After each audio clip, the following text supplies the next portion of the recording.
대선 이래 미술관에 다녀왔어요. 서울시립미술관과 영국 테이트 미술관이 공동 기획한 전시 빛입니다. 전 세계 각지에서 사랑받는 43명의 110점 작품을 전시하고 있는데요. 윌리엄 블레이크, 터너, 모네, 야웨이, 쿠사마 등 18세기부터 현대에 이르기까지 다양한 매체를 활용하여 빛을 탐구해온 방식을 체험할 수 있는 전시입니다. 일부에서는 전시장 랜선 관람을 해보겠습니다. 음악과 조용히 감상해보세요.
베수비오 화산이 폭발했을 때 폼페이와 헤르클라네움을 뒤덮은 모습입니다.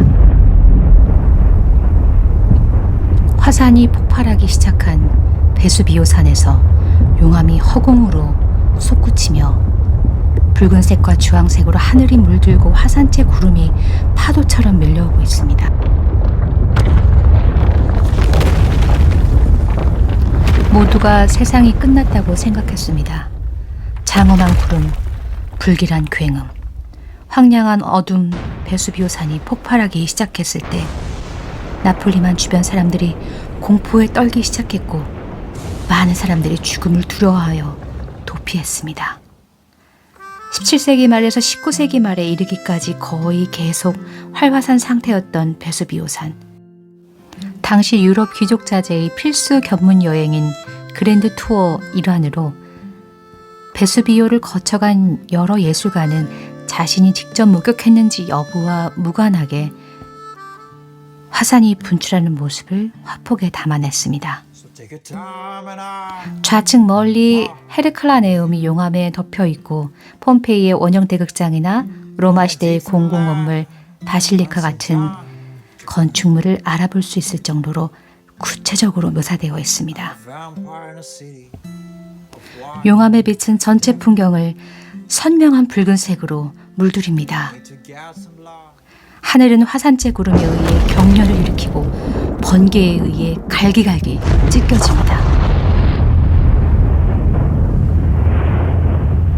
하늘로 높이 치솟았던 뜨거운 돌덩이들이 차가워지면서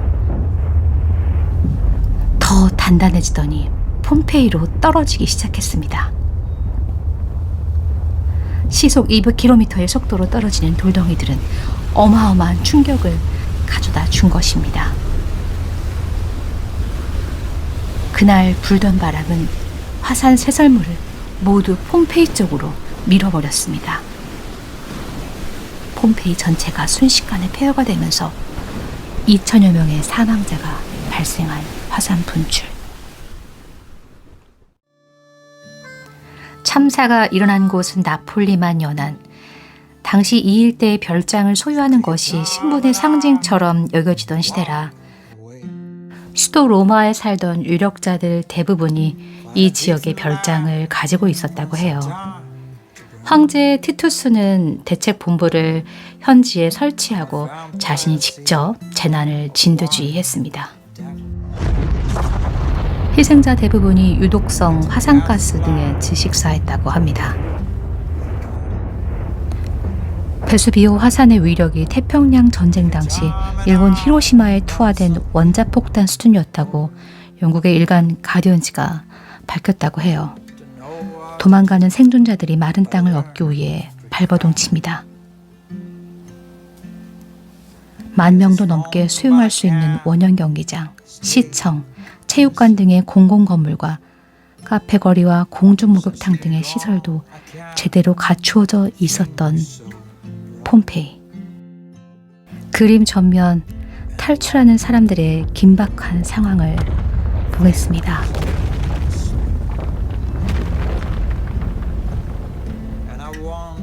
휘날리는 옷을 보면 얼마나 바람이 불었는지 알 수 있겠죠. 베수비오산은 서기 79년 이후로 36번이나 화산이 폭발한 유럽에 남아있는 유일한 활화산이라고 해요. 화산 폭발로 당시 로마에서 가장 번성했던 도시였던 폼페이와 헤르클라네움은 한순간에 멸망했습니다. 그 후 1500년 동안 폼페이는 땅속에 묻혀 완전히 잊혔다가 1594년 수로 공사를 하던 중에 우연히 발견됐습니다.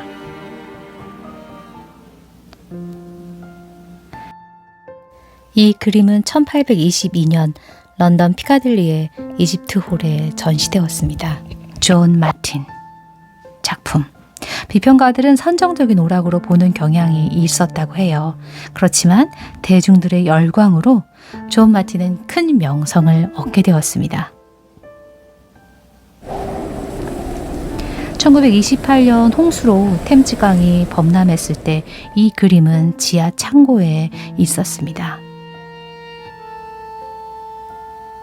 작품은 진흙에 쌓여 있었고 페인트가 벗겨져 있었으며 캔버스의 일부가 찢겨져 폼페이와 헤르클라네움의 파괴가 거의 두 동강이 난 상태였어요. 심하게 훼손되어 사실상 손상되었지만 2011년에 광범위하게 복원이 되었습니다. 정말 다행입니다. 이 기술 덕분에 우리가 이 작품을 오늘 여기 서울에서 만날 수 있게 되었네요. 폼페이는 1년에 400만 명 안팎의 방문객이 찾는 관광 명소가 되었습니다.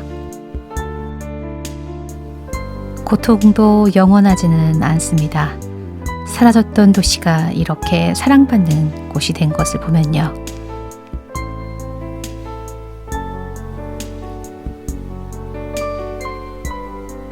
빛, 영국 테이트 미술관 특별전 리뷰 어떠셨습니까?